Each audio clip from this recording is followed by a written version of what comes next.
You ask Tiger to solve. This deals with linear equations with one unknown. The final result is x equals 5. Let's solve it step by step.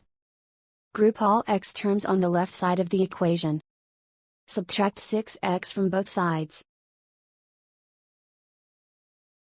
Group like terms.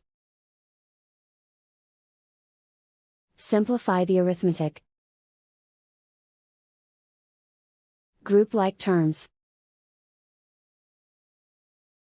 Simplify the arithmetic. Group all constants on the right side of the equation.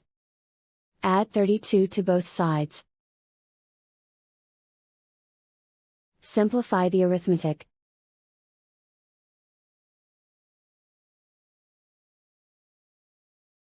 Isolate the x. Divide both sides by 5. Simplify the fraction. Find the greatest common factor of the numerator and denominator. Factor out and cancel the greatest common factor.